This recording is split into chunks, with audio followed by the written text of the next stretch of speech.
So good afternoon, and my name is Alfredo Garro. I am an associate professor of computer and systems engineering at the University of Calabria in Italy, and I am also the past president of the Italian Association on Systems Engineering, which is the Italian chapter of INCOSI, the International Council on Systems Engineering.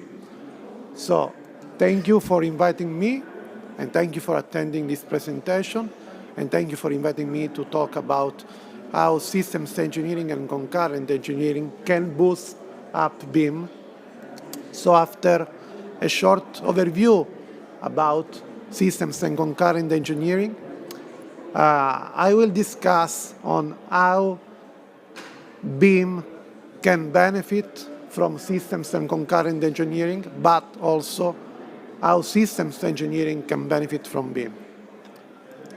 So, what about systems engineering? Let's start from systems thinking. So, as you know, modern buildings and also infrastructure are complex engineering systems. So, how to deal with the complexity, such as an aircraft or a military ship, a satellite, and so on. So in the systems engineering discipline, we start from systems thinking.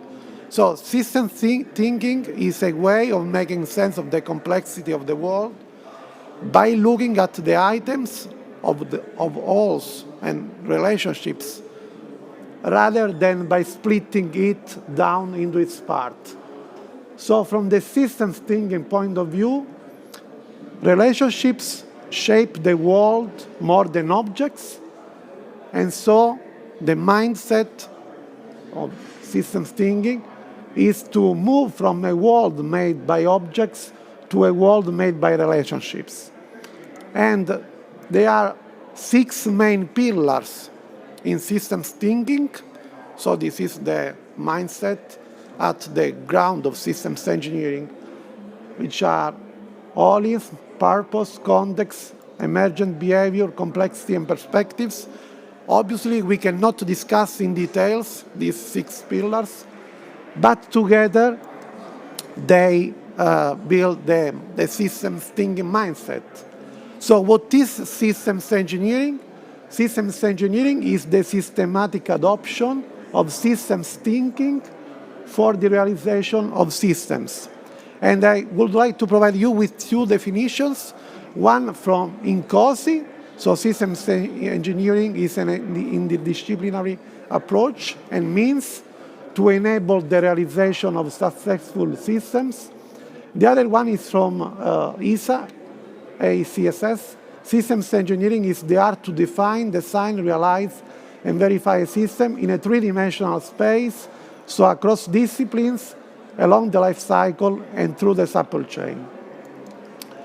So if you want to know more about systems engineering, you can refer to the Systems Engineering Handbook by INCOSI, and also obviously the Systems Engineering Vision of INCOSI. And I hope that for the next edition, we will have also infrastructures and building as another ball here in this picture. Okay. So when we use model to support system requirements, design, analysis, verification, and validation activities, beginning from the conceptual design phase throughout development and the latter life cycle phases, we talk on model-based systems engineering. So everything is mediated through models. And model-based systems engineering enabled what we call concurrent engineering. So concurrent engineering, you have all the stakeholders that work together throughout the life cycle of the system. So concurrent engineering breaks down walls between phases in the life cycle and also between disciplines, okay? So in a concurrent engineering facility, discipline engineers, structural, energy, automation, and so on, coordinated by the systems engineer, work together in an integrated and concurrent way. And in the aerospace community, it's the common way to design and realize systems. So as an example, this is the concurrent engineering facility at ESA, I am trying to develop a concurrent engineering facility in my university for civil engineering. And so reusing all the methods, tools, and approaches, methodologies coming from the aerospace and other industrial domains. So model-based systems engineering enables also the realization of digital twins. And it's very important to stress that we have a bidirectional automatic data flow between the physical object and its digital representation in a digital twin. So obviously you can feed the digital twin through engineering operations and information, but it's important to be able to act on the physical asset. And obviously you can access the digital twin through immersive visualization tools, and you can combine digital twin with simulation, with artificial intelligence, machine learning, and other analytical tools. So while the space domain has significantly influenced and shaped the development of systems and concurrent engineering, these disciplines are evolving to become applicable to any domain that involves the design, development, and management of complex systems. So I think that also civil engineering can benefit from this kind of approach. What about BIM? Just few words, because we are in the BIM community. And for me, it's very important to stress that we have several dimensions. Here you can see 10 dimensions.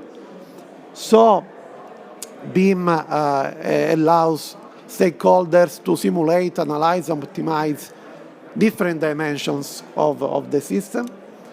And BIM enables what they call a digital twin at large. So including simulation, IoT, virtual and augmented reality, to support the whole life cycle of smart building and infrastructure. And we have standard, very well-defined standard, IFC, but also other standards that promote interoperability and concurrent engineering processes. So I think that systems engineering and building information modeling are both approaches that are used to optimize the design, construction, and operation of complex engineered systems. So they share several common goals, including improving efficiency, reducing costs, and increasing overall projects and system success. And so I think that BIM can benefit from systems engineering, and I would like to analyze this aspect, systems engineering for BIM. So for me, the first point is that model-based systems engineering can provide to BIM what I call the system-level perspective. So model-based systems engineering enables an holistic understanding of the entire system. So you have a view of the system, not just as a collection of parts and as a collection of discipline, but in a holistic way. So this helps identify and capture system requirements, function, behaviors, ensuring that BIM models accurately represent the desired system outcomes. And there is a lot of experience in other domains that can be useful to civil engineering. Second aspect, requirements management. In systems engineering, we have a very strong background in requirements management. And I mean system requirements, not data or information requirements. So MBSC provides a robust requirements engineering practices, allowing stakeholders to capture and manage system requirements in a structured and traceable manner. This helps ensure that BIM models align with the intended system functionality and performances. So how to model requirements formally, how to represent requirements, how to trace requirements through the whole life cycle of the system. Integration and interoperability. There are several languages for modeling at the system level, the system. In INCOSI, we have SysML, which is our standard, and this facilitates the integration of BIM models with other system-level models. So it's very important. I am investigating as a researcher how to bridge SysML with BIM, okay? This is one line of research in my group. And then system analysis and optimization. MBSE offers analytical capabilities such as simulation, model-based analysis that can be applied to BIM models. These tools allow stakeholders to evaluate system performances, conduct trade-off analysis, optimize design decisions, and so on, resulting in a more efficient and effective design. As you can imagine, if I have to build a satellite or a spacecraft, I have to optimize the design from the beginning, from the conceptual stage in the development. I cannot do during the integration. It will be a suicide. So it's very important to provide this mindset and these tools also to the BIM world, because it's very important to have the right tool to optimize the design from the beginning at the system level and balance different performances, cost, and requirements, user needs, and so on. So also validation and verification is very important. So the system should be created to satisfy the needs of the users. Okay, so how to translate needs to requirements. It's very important in systems engineering. We used to do that. But I think that BIM can be also useful for systems engineering community. And I would like to highlight just four. The first is improved visualization and communication. BIM models are very rich, offer very rich visual representations that facilitate communication among stakeholders. So I appreciate a lot all the work that the BIM community did with the IFC standard to provide such a rich information model that provide very rich visual representation of the system. So data integration and validation, BIM models contain detailed information. It's very important about the physical and functional characteristics of a facility. So by integrating MBSE models with BIM, systems engineers can validate and cross-reference system-level information with the physical representation. So it's very important, this aspect. Interdisciplinary coordination, BIM enables better coordination among different disciplines using the federation of models, using model checking and clash detection and so on. So this promotes interdisciplinary coordination and reducing conflicts, thus fostering effective concurrent engineering processes. So I can imagine a concurrent engineering facility for civil engineering that is based on a model that uses BIM standards. And life cycle management. As I told you, I appreciate in BIM I have 10 dimensions that cover all the life cycle of a system.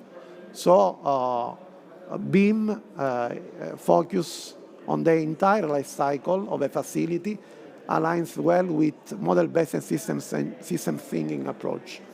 And so this provides a system-level perspective throughout the facility's life cycle. So some final remark, I think that by combining systems engineering and BIM, we can foster collaboration, enhance decision-making, and ultimately reach successful delivery of projects and systems from space to Earth and beyond.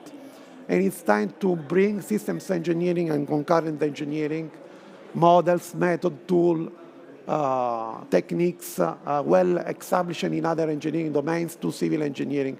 So if you can join the systems engineering for infrastructure building systems in my association. We have a working group on this if you would like to contribute to this effort. So thank you so much for your attention, and we can discuss additional details during the panel. Thank you so much.